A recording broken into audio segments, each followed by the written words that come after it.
అందరికీ రాఖీ పండుగ శుభాకాంక్షలు. ఇంకా నేనైతే రేపు రాఖీ పండుగ కాబట్టి ముందుగానే నేను రాఖీలు తీసుకోవడానికి యాదగిరిగుట్టకైతే వచ్చాను. ఈ షాప్ వచ్చేసి బస్ స్టాప్ ఎదురుగానే అయితే ఉంది. ఇంకా పెద్ద షెడ్ వేసి మాత్రం అక్కడైతే మొత్తం రాఖీలు అయితే పెట్టారు.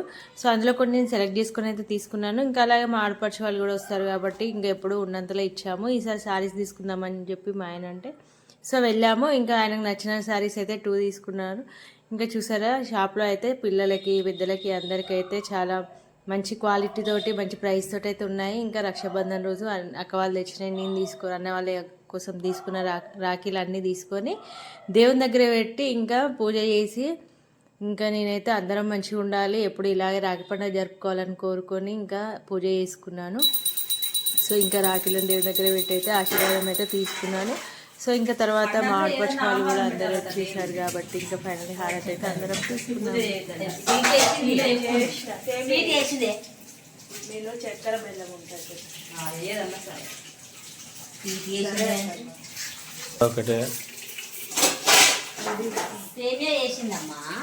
చేసి పెట్టింది. మిల్కమ్మా దా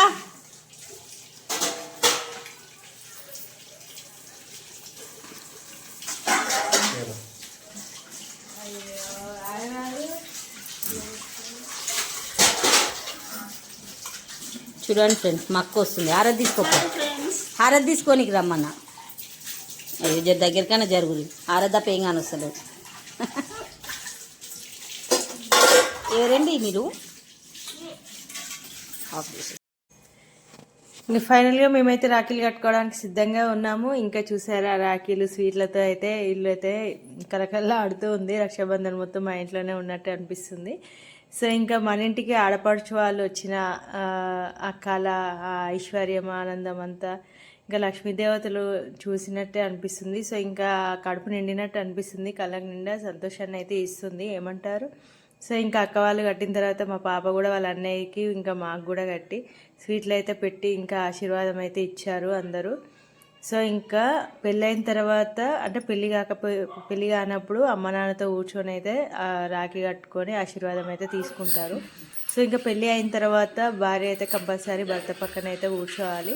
లేట్ అయినా ముందైనా నెక్స్ట్ డే అయినా సరే కానీ భర్తతో కూర్చొని ఆడపడుచు వాళ్ళతో అయితే రాఖీ అయితే కట్టించుకోవాలి. ఎందుకని అంటారా? సో ఇంకా భార్య లేనిది భర్తకి ఏ పూజలోనూ ఉండదు. ఇంకా భర్త లేకపోయినా అంటే టవాల్తో అయినా భార్య పూజ చేసుకోగలుగుతుంది కానీ భర్తకి అలాంటి అవకాశం ఉండదు కాబట్టి సో అవి చేసిన ఫలితం ఉండదు కాబట్టి భార్య కంపల్సరీ తన విజయానికి తన పూజలో ప్రతి విషయంలో పక్కకైతే ఉండాలి. ఫైనల్గా అన్నయ్య వాళ్ళకి ఇంకా రాఖీ కట్టడానికి అయితే సిటీకి అయితే వెళ్తున్నాము. అన్నయ్య వాళ్ళు సిటీకి వెళ్ళిపోయారు. సో ఇంకా చెల్లె నేను ఇంకా అమ్మ నాన్నతో అన్నయ్యకి అయితే రాఖీ పండుగ అయితే రాఖీలు కట్టి రాఖీ పండుగ అయితే జరుపుకున్నాము చాలా సంతోషంగా. ఇంకా అమ్మ నాన్నతో ఈ విధంగా జరుపుకున్నందుకు చాలా సంతోషంగా ఉంది. మీరే విధంగా రాఖీ పండుగ జరుపుకున్నారో కామెంట్ చేయడం అయితే మర్చిపోకండి. Thank you.